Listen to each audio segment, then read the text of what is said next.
चुनावी रणनीति और जन स्वराज के संस्थापक प्रशांत किशोर ने मोदी सरकार पर बड़ा बयान दिया है। प्रशांत किशोर का कहना है कि पीएम मोदी और एनडीए सरकार की लोकप्रियता कम हुई है। इतना ही नहीं, उन्होंने एनडीए सरकार के भविष्य को लेकर कहा है कि बहुत कुछ आने वाले राज्यों के चुनाव पर निर्भर होगा, जहां प्रशांत किशोर का कहना है कि बीजेपी के प्रदर्शन पर हर नजर रहेगी।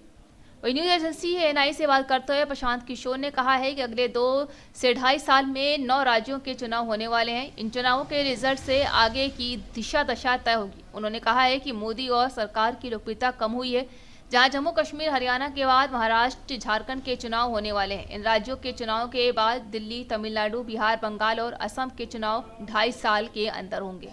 देखिए, मोदी तीसरे टर्म में कमजोर प्रधानमंत्री हैं, ये तो आपको दिख ही रहा है। लेकिन हमने तो इलेक्शन से पहले ये बात कहा कि सीटों का नंबर कुछ भी हो, तीसरा टर्म जो मोदी का होगा वो उस तीसरे टर्म में वो कमजोर प्रधानमंत्री साबित होंगे, क्योंकि जमीन पर लोगों ने 10 साल 12 साल मोदी जी का कार्यक्रम देख लिया, उनका प्रयास देख लिया, उसका असर देख लिया। आप बिहार को देख लीजिए। बिहार की जनता ने 2014 में मोदी जी को 30 से ज़्यादा सीट भाजपा को दिया, 2019 में 39 सीट दी, इस बार भी 30 से ज़्यादा सीट ये लोग जीते हैं। लेकिन बिहार के लोगों की ज़िंदगी में क्या फ़र्क आया? क्या बिहार के बच्चों की स्थिति सुधर गई? क्या बिहार में नए उद्योग लग गए? क्या बिहार के बच्चों का पलायन रुक गया? और अगर ये नहीं हुआ तो निश्चित तौर पर आज जितने लोग मोदी जी के फैन थे, जितने लोग मोदी जी के समर्थक वोटर 2014-19 में थे, वो तो आज कमी होगी। और लोकतंत्र में लीडर की जो ताकत है, वो ताकत क्या है? जनता का सपोर्ट।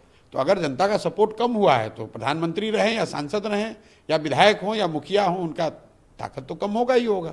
दोनों अलाइज रहेंगे 5 साल पूरे? देखिए, अलाइज रहेंगे कि नहीं रहेंगे तो अलाइज को पता है, उनको पता है। इतना स्पष्ट है कि मोदी जी और ये जो सरकार है, ये इनकी लोकप्रियता, इनकी ताकत कम हुई है। और आगे की लॉन्जिविटी इस पर डिपेंड करेगी कि आने वाले 2-2.5 साल में जो 9 राज्यों के चुनाव हो रहे हैं, जम्मू कश्मीर, दिल्ली, हरियाणा, महाराष्ट्र, झारखंड, बिहार, बंगाल, असम और तमिलनाडु, इन राज्यों के चुनाव के परिणाम अगर बीजेपी के खिलाफ हुए तो निश्चित तौर पर सरकार की स्थिरता को लेकर सवाल उठेंगे।